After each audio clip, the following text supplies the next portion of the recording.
Jimmy, disappointing result, but pleased with the reaction of the players today. I feel it was a much more competitive performance against the team top of the league. So disappointing to lose it first minute into injury time. Middlesbrough had been pressing the game. I felt the game had changed. Possibly big Emile Heskey no longer been able to continue any more than he did.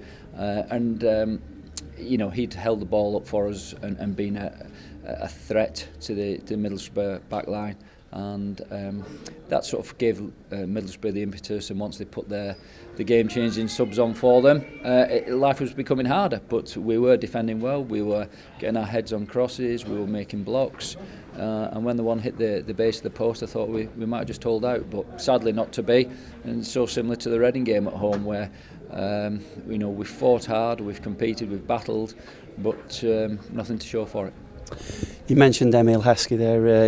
Again, he sort of confounds the years, really, doesn't he? He keeps on going, and again, he was a big influence for you this afternoon.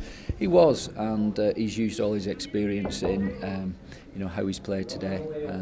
Won a lot of headers, flick-ons, held the ball up at times, he did terrific for us.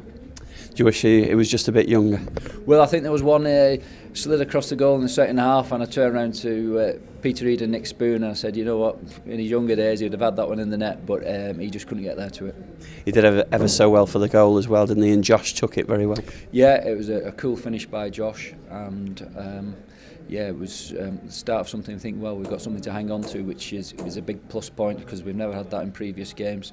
And I did think we were going to hold out, and the players are all very disappointed, even though they know the League One players next year. They're very disappointed not to have got anything out of it.